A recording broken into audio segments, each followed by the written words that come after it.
Hey there everyone out there in YouTube world. It is so nice. Today I just decided I'm gonna take the plane and I'm gonna go fly as high as I can go. So we're gonna take the plane up to my maximum altitude, which is 18,000, see if the plane will make it up there. While we're up there, we're also going to see if we can see what kind of fuel burn we're going to get. We're also going to see what kind of speed we can get out of it. And we're going to talk about all kinds of cool stuff like our medicals, FAA medicals, everything from basic med all the way up through class 1, 2, and 3 medicals. We'll also talk about oxygen and its requirements as we go through. So today is an absolutely beautiful day.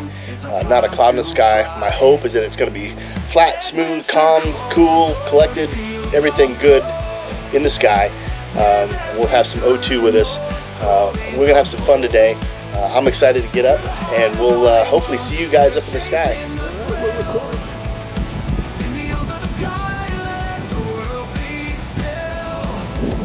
My hope is that this is recording. We will see.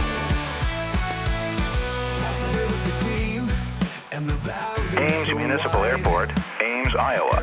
Automated weather observation 2122 Zulu. Wind 030 at 12. Visibility 10. Sky condition clear. Temperature 13 Celsius. Dew point -03 Celsius. Altimeter 3041. All right, we're in the Mooney, and today it was going to be a fly day for my IFR stuff. I was going to have Mr. Dave. He is a professor at Iowa State University in industrial engineering. I believe it's industrial engineering. He was going to fly with me today and help me with my IFR hours, but he couldn't make it. He had a family emergency, so we decided to come up anyway and do a little bit of flying. It is crystal clear, blue skies, not a cloud in the sky. And today I'm going to do take number two on my my how high can the Mooney fly deal. The last time we did this, I had the video up and I had made a few errors. Of course, everybody makes errors, and I got called out on it, and so I did not post the video because of the errors that were made, and we'll talk a little bit about that. But today we're also going to talk about medicals and what it takes to get a medical to be able to fly an airplane. Also, we'll talk about altitude requirements and oxygen requirements and all that kind of good stuff. I think it'll be a good time to us to do it. I am not a CFI. I do not do anything. I do not teach students or anything like that, but I will just give you the basic information that we get as pilots and what we have to abide by through FAA regulations and requirements. So I will talk a little bit about that. I got to let Corey go up there ahead of me. He flew me back from Vinton after my annual like 2 years ago. So he had to do some quick 3 landings to meet currency standards, so he's going to go up and do that. So I said, go ahead and go in front of me. I'll do a run up and down here, and that's what I'm going to do. So we'll stop the plane here. All right, so let's get this party started. We've got the run up done. We are headed. We're going to taxi down to the end of the runway. We got a couple of Skyhawks in the pattern today. Corey happens to be one of them, and the other one I think is a HAPS plane. Those guys are teaching, doing some instruction, and we are good. We're going to let them come in. So I got the camera set up a little differently, a little more over into the corner out of the way. We're going to go ahead and run up here and go to the north and west, get up high. Traffic, Sky 61 uniform, turning right crosswind, runway 01, aim. Got everything going. We're going to let this guy land in front of us. There he is. Woo, 550. He's kind of gusty. Coming in nice and slow. Let's see how he does. Slower. Boom. Down on the ground. Up. And he's down. He was just doing a touch and go. Ames traffic, Skyhawk 61 uniform is going to extend our downwind to let the Mooney take off. Ames.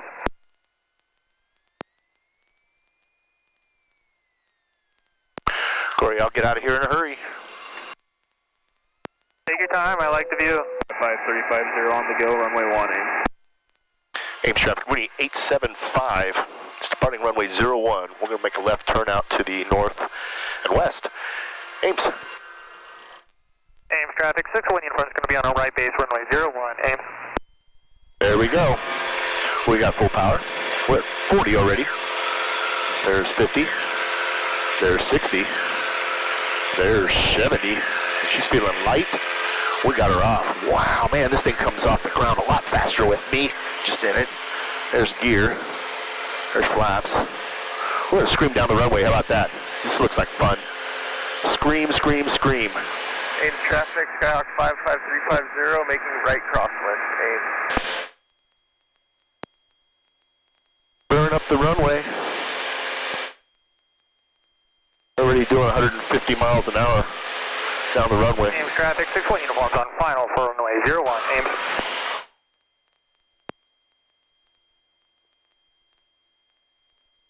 Ames traffic, Mooney 875 is turning left crosswind from runway 01, departing to the northwest.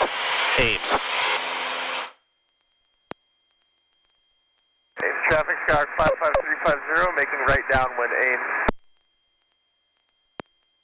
All right, we're going to start climbing, because why not? As we fly over Jack Trice Stadium. We'll go right over the top of this thing. What do you say? See if you can see their awesome field. All the cars in the parking lot. The reason that they have all these cars in the parking lot is because students park there during the week. So that's why they do that.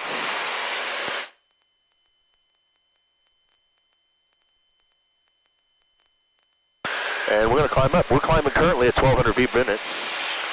That's fast. Ames traffic, Warrior 41609, crossing 3113 on Alpha. Ames. All right, so let's talk a little bit about medicals. Medicals for, it's bumpy. We'll talk a little bit about medicals. Medicals for aviation. So, when I first got my private pilot's license, I was required to get a Class 3 medical. Now, Class 3 medical basically is the starter medical, if you will. It's good for recreational pilots and sport pilots.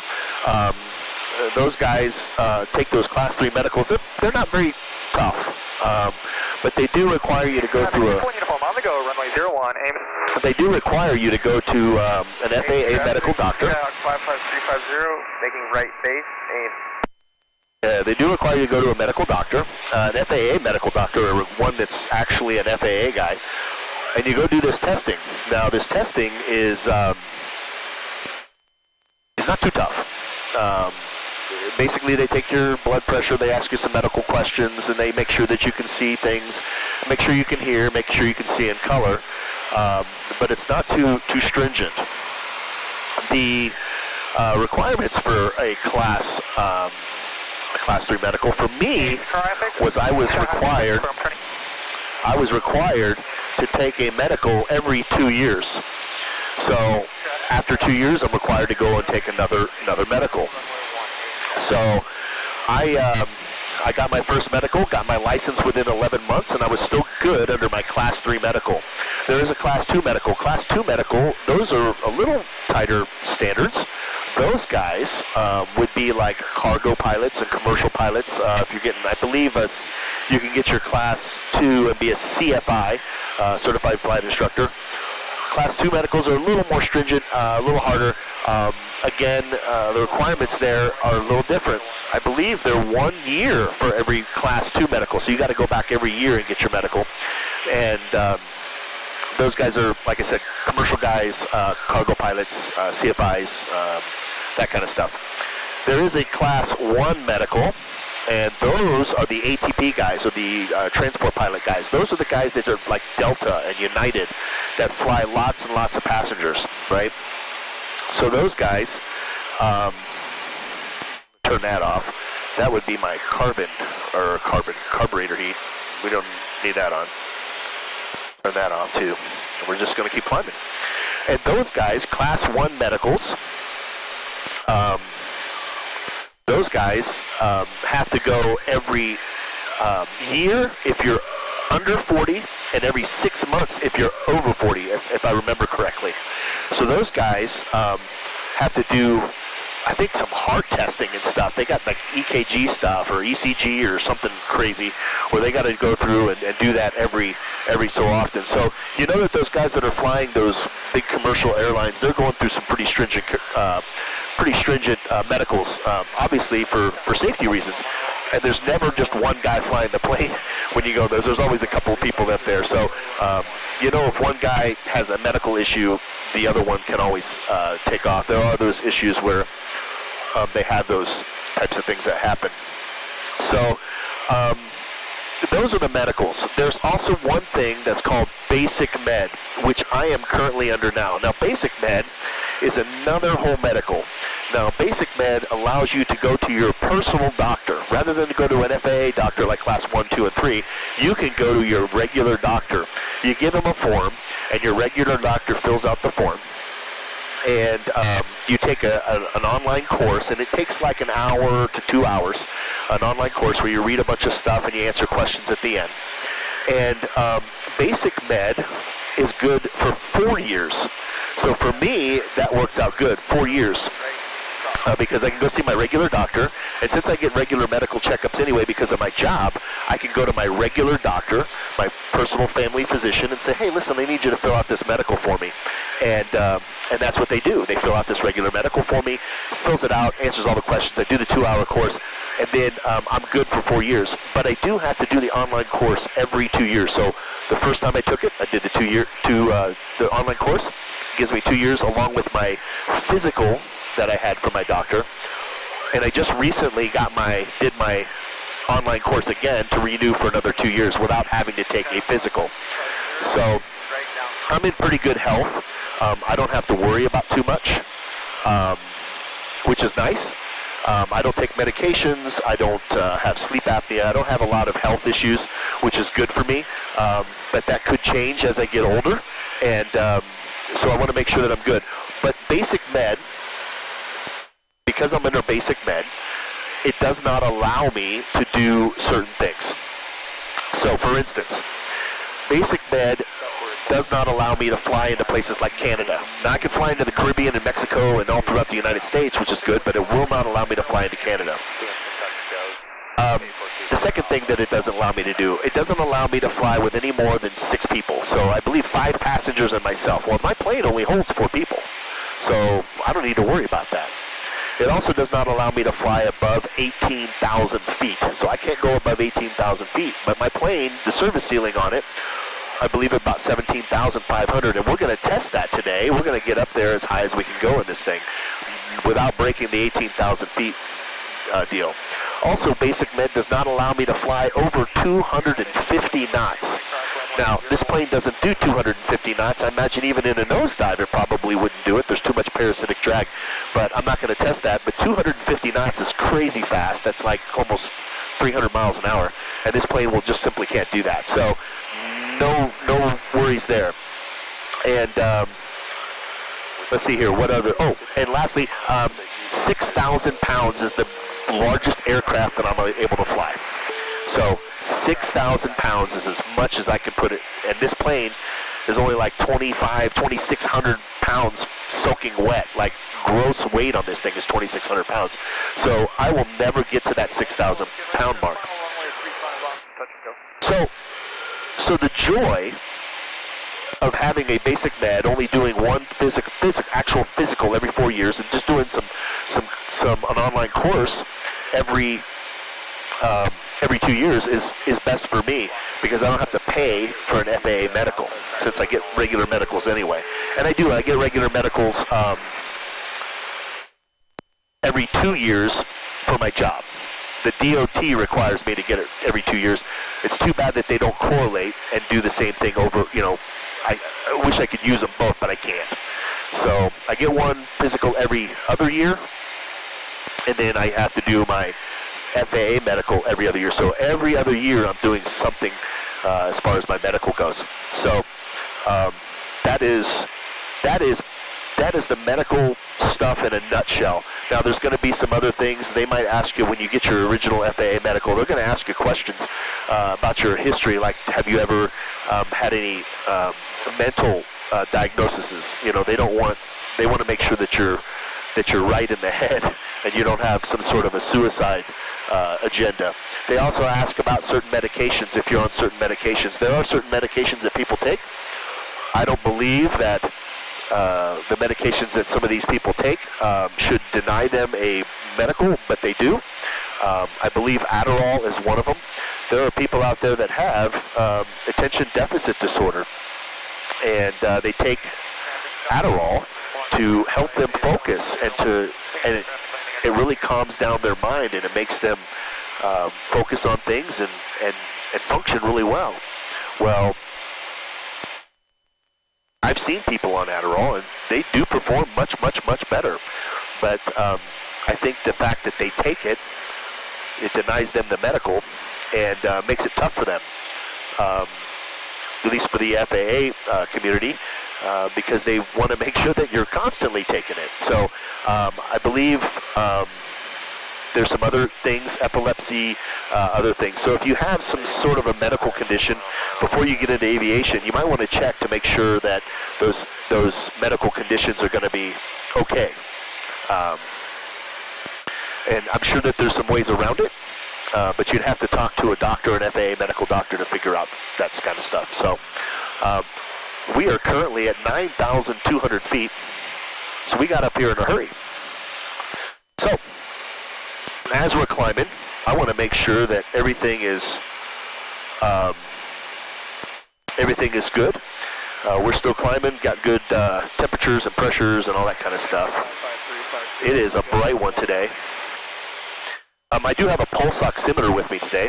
I tested it on the ground, and I had pretty good pulse and oxygen level. Turning left downwind, runway 36, Washington traffic. Yeah, I'm currently at 91 oxygen level and 100 beats per minute. Down on the ground, it was a bit different. Down on the ground, it was 97%. So as I go up in altitude, the oxygen gets thinner and my blood oxygen gets lower. Now, getting below 90 can be dangerous. They say, make sure you stay above 90. So I'm going to continue to keep monitoring it.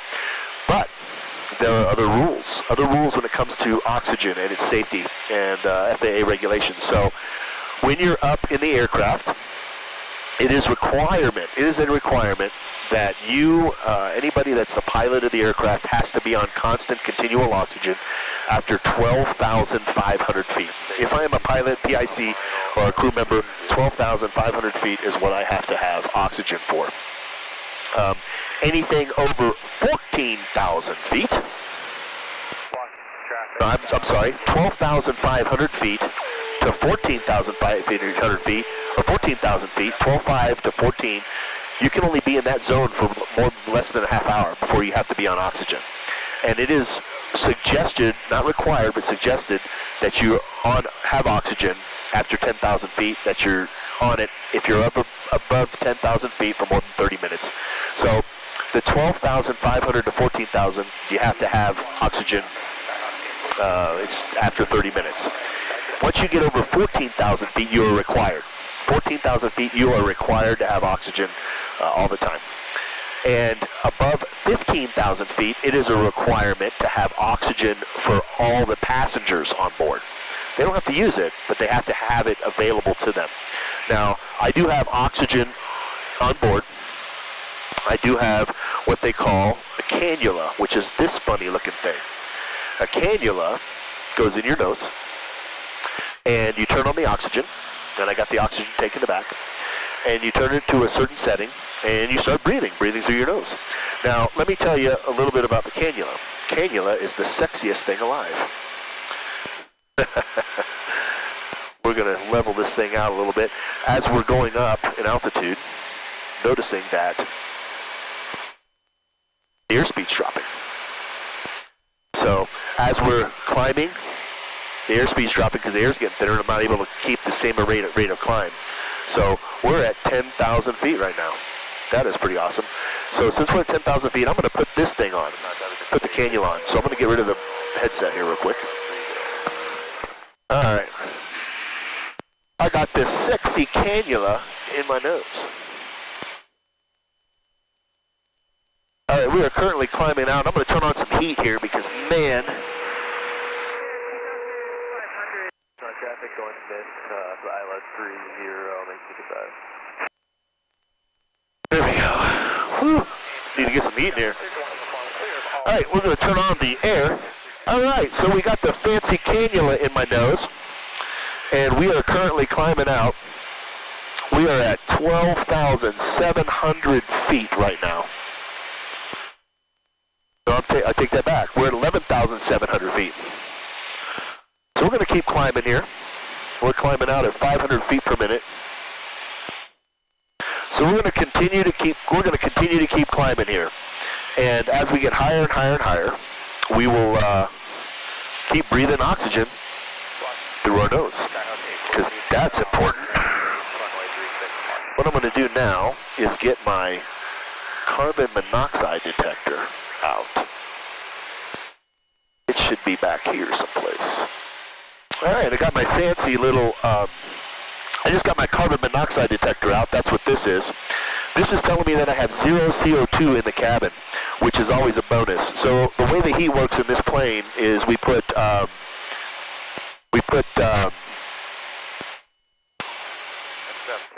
there's exhaust pipes that run through a box, and that box heats up, the air heats up in there, and that pushes in here. So if we have cracks in the exhaust pipes inside that box, it blows carbon monoxide in here, which is never a good issue. So that's why I have this little safety device. This actually reads zeros. It's telling me, hey, listen, you've got 0 carbon monoxide. I don't know if you can read that, but it also tells me the temperature inside the cab here. It's 62.7 degrees right now. We're going to keep that on and see if that warms up a little bit. It should. I'm thinking it's going to get up to like 80 degrees in here. This heater in here works absolutely awesome. It'll melt your shoes. It is so warm. So we haven't gone very far. We're only doing 69 knots as we're climbing, so we're not traveling very far. But we just hit 13,000 feet. So remember, anything between 12.5 and 14, oxygen is, you need to have it within 30 minutes. So I already got it on. I'm breathing it in, and we will see what my oxygen level is now. My blood, my pulse came down a little bit, and my oxygen level is coming up because I got this cannula in here, and it's blowing oxygen into my nose. Yep, I'm up at 92, 93. It's climbing, 93, which is awesome. So tells you that this stuff works. Yeah, I was in the low 90s. Now I'm 94, and I'm climbing still. So we're going to keep climbing here. Still zeros, and now we're 66 degrees. So it is getting warmer in here. And when I say that this heater will burn your shoes, it will absolutely burn your shoes. It gets warm in here. Almost got 14,000 feet. At 14,000 feet, it is required. I have to have this on. Washington traffic, Skyhawk 842, Sierra Alpha, turning left base, runway 36.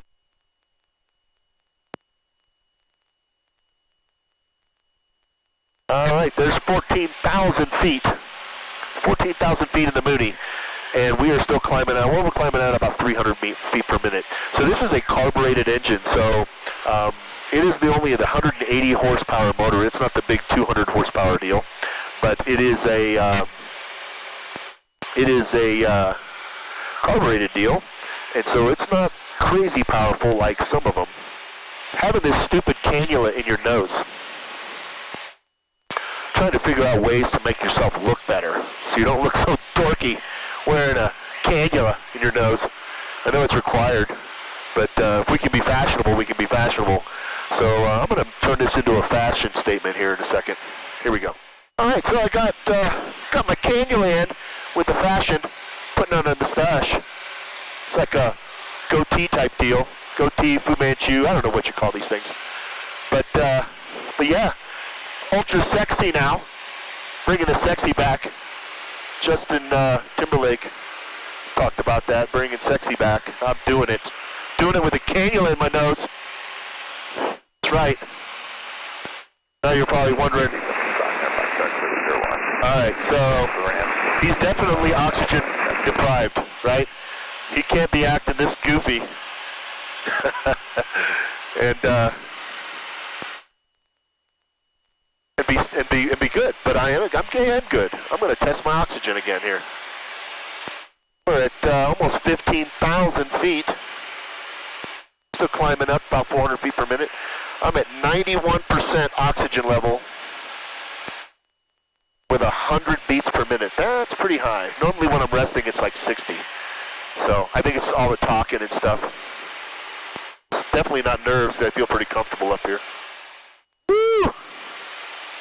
See here. Still got zeros. Now it's 71 degrees in here. And we're still climbing. Level climb. So we started this flight roughly 20 minutes ago. And in 20 minutes, I managed to climb to 15,000 feet in this plane. We're going to keep going high. Temperatures are coming down nicely. Outside air temperature right here. So we're at minus 10 degrees Celsius outside. Minus 10, you multiply that by 2, right? So you got minus 20, right? And then you add 30. So we're 10 degrees outside, 10 degrees Fahrenheit outside this aircraft. And currently inside it's 73 degrees with 0 carbon monoxide. And I'm breathing through my nose, breathing through the cannula. I got it currently set at 2 liters per minute. So for every liter, you're supposed to gain 4% oxygen level in your blood for every liter. So 2 liters is supposed to gain me 8 percentage points. I'm currently at 94% oxygen. And this heartbeat thing is not working correctly, I guarantee it, because there's no way I'm at 120. I can tell. Yeah, it's dropping fast. 93, 92, 90, yeah. I just gotta relax. Sit still. So I have noticed that my speed is dropping off. As I climb, the speed starts to come down, and the rate of climb is coming down. So it's getting close to being that top out thing. And I still hope I'm looking sexy here. Sexy with the cannula on. They need to design cannulas that make you look good. Make guys look good. Put a little mustache or something. Because having that goofy thing sticking in your nose, I don't know, it just kind of looks weird to me. So. And we're still going, baby. I got 96 on the pulse oximeter and 100 beats per minute. So I'm feeling good. And we're just making a turn. That's why it's getting a little darker in here. So we're making a slight turn to the east. And we're about to hit 16,000 feet in the Mooney. Carbureted Mooney. Well, that makes me feel good. I can go 16,000 feet. I know the plane can get up to 16,000 feet. I can pass over the Rockies. Some parts of the Rockies, I think. I think the highest point in Colorado is highest point navigable, I think road, 14,000. If I remember correctly. So, still 74 degrees now. We're getting warmer and warmer. It's getting hot in here, so take off all your clothes. It's great being by yourself. I can be as goofy as I want, and nobody can say anything. Whoops, I just lost the camera. Where'd it go? There it is. You know why I'm losing cameras? It's because the pressure is getting lighter and the suction isn't as good. So, I'm losing these cameras. No, we gotta go this way. Whoa. Fly the plane, Chris. Fly the plane. Alright, well, we gotta figure out a way for the camera here to make it happen. Make it happen, Captain.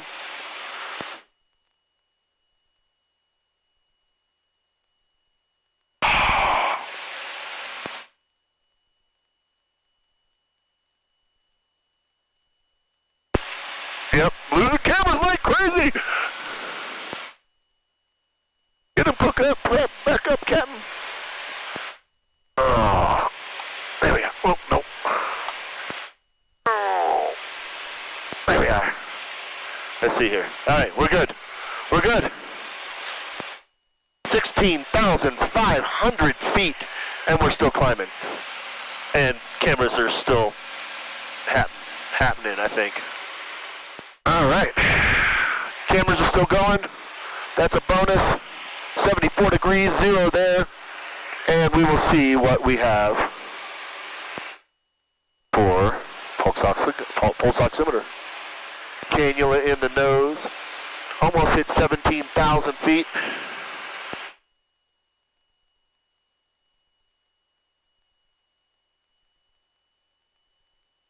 Lean it out a little bit. Midstate 29 is... See if we can get some better power. Northwest of the airport, 3,500. We are directed to the halfway VOR flying now. Published hold east of the halfway VOR. There's some power. Feeling power now. She got power. All right. I got this thing is starting to tickle me. That's what mustaches do. They tickle you. They tickle your nose. Yeah, I feel like I'm really pitched up high here. Airspeed's only at 80 right now, which is kind of on the low end for me. But we're still climbing. Climbing out about 200 feet per minute. Just go direct to Mankato. Roger that. And I'm pitched up at 10 degrees, it looks like. Are you just going into the holes and staying there? Left base, 82 knots, and I'm burning how many gallons per hour here? Alright, we'll turn left before we get there.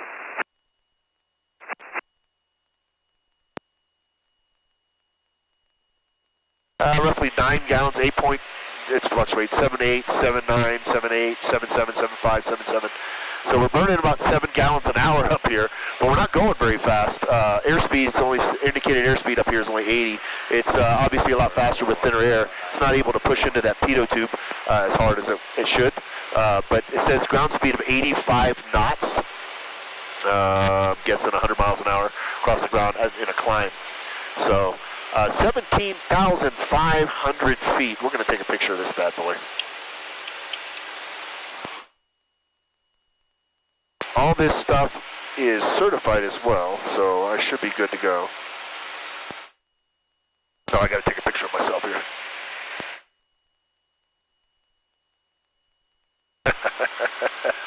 That's too funny. I don't care what anybody says. That is hilarious. So good. Ames traffic, Warrior 41619, right crosswind for 01, Ames traffic. We're going to keep going up, 17,000.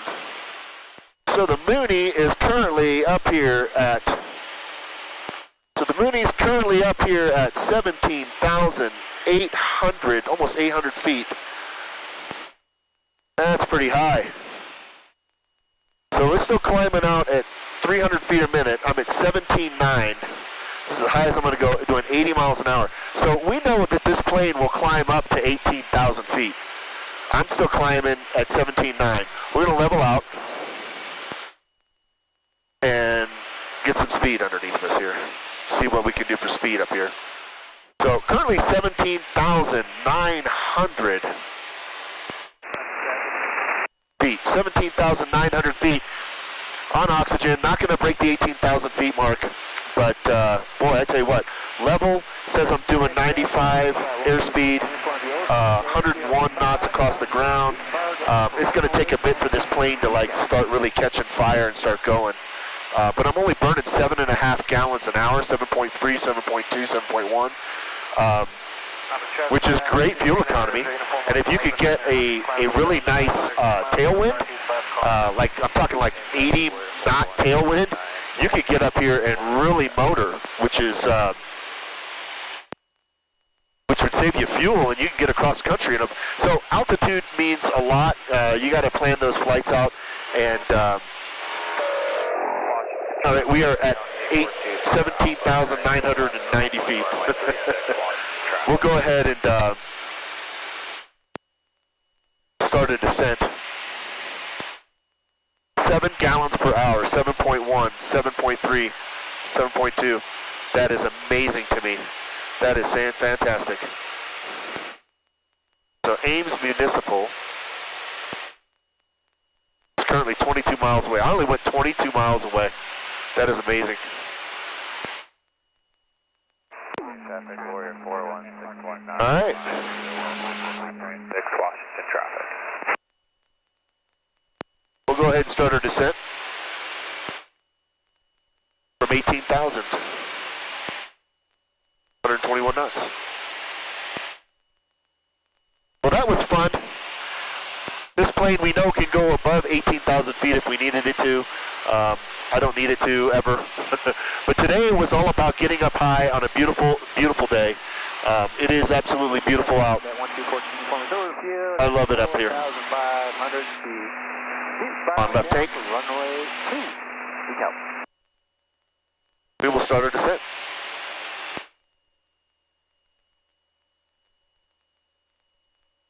.140 knots now. Burning probably nothing. Descending at 100 feet a minute. 142 knots. Wow. That is amazing. 6 gallons, 5 gallons an hour. 139 knots, 5.5 gallons an hour. That's what altitude and high winds up here will do.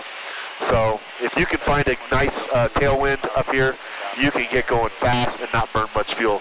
I'm descending at currently 200 feet per minute, 147 knots, 148. Wonder how fast we can make this thing go. I bet we can get it 200 knots. So the speed there. Traffic to state 29 is 6.5 miles to the northwest of the airport. 3,500. We are going to be vectors final for the VOR once we approach autonomy.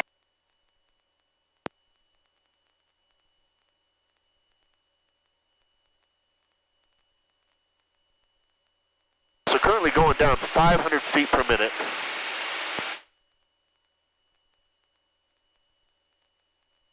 Still inside the green, 130 for my maneuvering speed. We're about to hit 200 knots on this thing, which is crazy fast.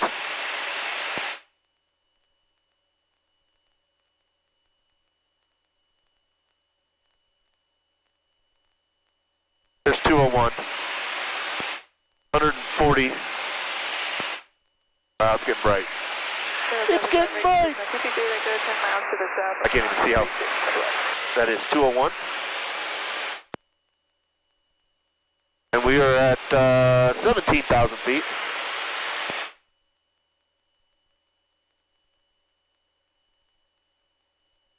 .205 across the ground. 206 across the ground.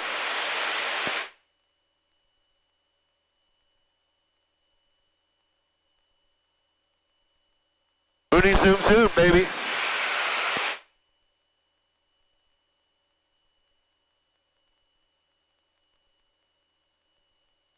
I saw 212 knots there. That to me is absolutely amazing. I'm gonna pull the power back a little bit. Traffic, here's 122W, 4 mile final, ILS 018.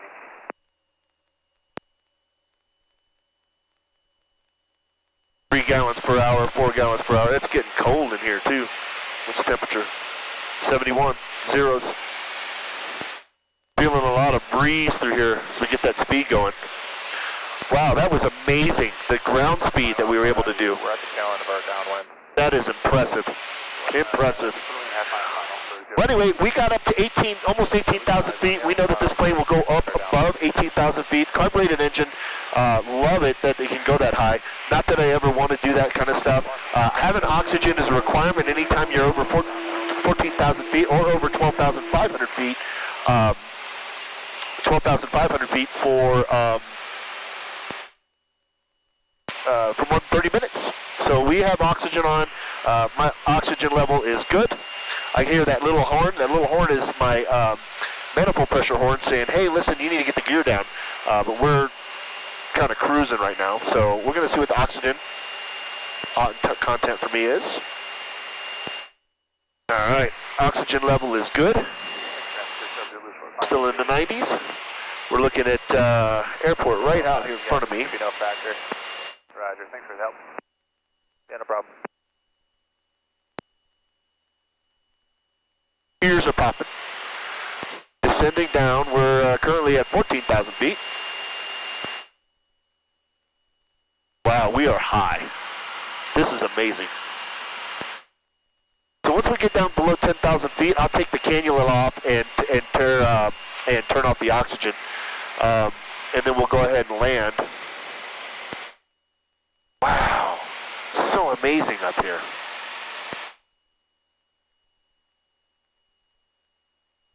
This is so cool, like so high. Currently getting ready to fly right over the airport. Go to the west. Everything seems so much smaller up here. Amazing.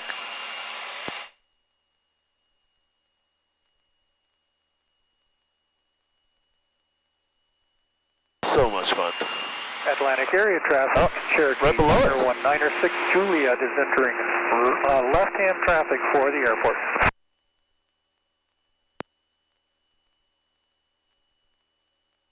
We're down to 13. Northbound traffic, should say 29, 12 miles to the northwest of the airport, 3,000 feet, back to its final for the VOR-12 approach, over Tana. Directly over Ames. That is amazing. This is so cool. I don't care what anybody says. When you can take a plane and go up to almost 18,000 feet, you know, especially something like this, that is pretty awesome to me. Really excited that I could do that. We are going to close these. That's why I was feeling all the wind blowing on me. It's crazy. In traffic, Warrior 41619. Zeros and 69 degrees. This cold air outside is blowing on. So we were at 10 degrees, and it's still 10 degrees out. We're at 11,000 feet.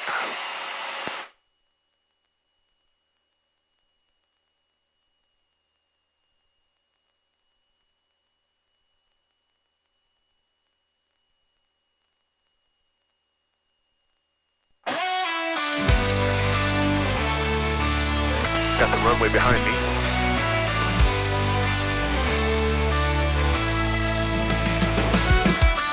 My poor CDI needle is bouncing over here. It's bouncing to the left.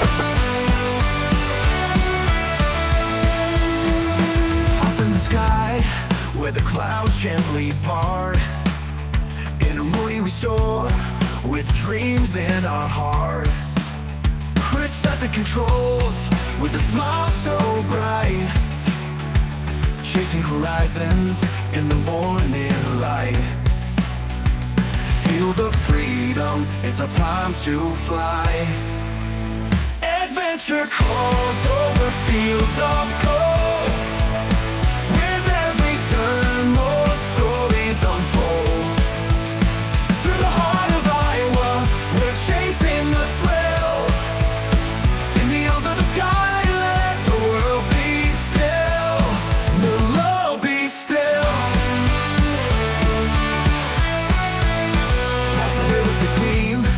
And the valley so wide, every moment we share, it's like a joyful ride.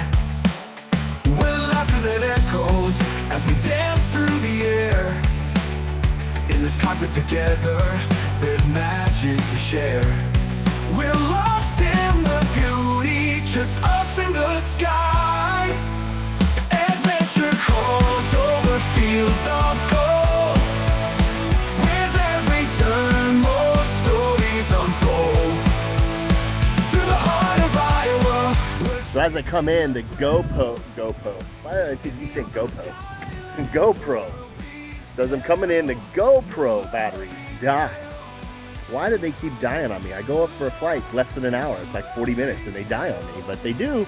And it's unfortunate because really like critiquing my own landings, but we came in, we landed, we actually got off on the first taxiway, which was pretty awesome.